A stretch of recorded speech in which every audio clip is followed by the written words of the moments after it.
Welcome to Bama Central's Just a Minute. I am Austin Hannon alongside Mason Smith. Mason, Alabama is now 4-0 in the SEC after an impressive road victory at number 15 Arkansas last night. Obviously, you did a story and a follow-up. So what kind of were your biggest takeaways from the big win last night on the road? Honestly, Austin, it was just the grit and physicality that Alabama was able to play with against Arkansas. One thing I found interesting in terms of how these teams are evenly matched, except for the last run. Both teams ended with 37 rebounds. Alabama had the end on a defensive rebounding. Arkansas had the edge on offensive rebounding. And I think that's a pretty indicative stat to show you just how evenly matched these teams were until Alabama pulled away with that 13-0 run.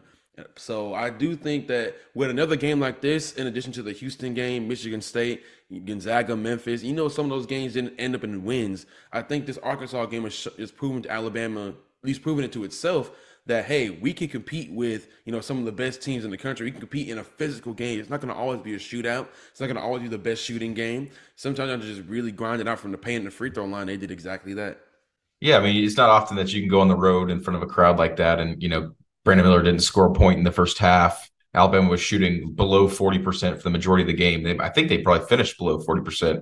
But they had that one stretch that I did a story about it. 9 points in 49 seconds right after Oates called that timeout. Arkansas had cut that lead down to 2 after it was double digits. I think it was 12 or something in the second half. They got it down to 2. Then Alabama goes on the 13-0 run to just completely just stab Arkansas in the heart and just crush all the momentum, all the noise that was in the arena. And when you have the ability to do that, you can be a dangerous team down the stretch in the season. So There's actually one thing I want to mention yeah, too. yeah, Like the last thing I will mention too. One thing I think will be very underrated going forward.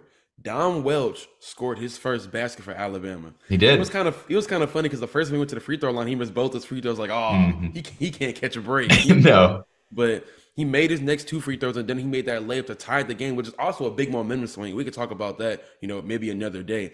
But I think with Don Welch finally getting that first basket, it felt like it was always a lid on the rim for him. He gets that first basket, and I feel he's gonna feel really, really good, saying, "Hey, the first one's in, and you know what they say about basketball players. You just need to see one go in. He's ready to go."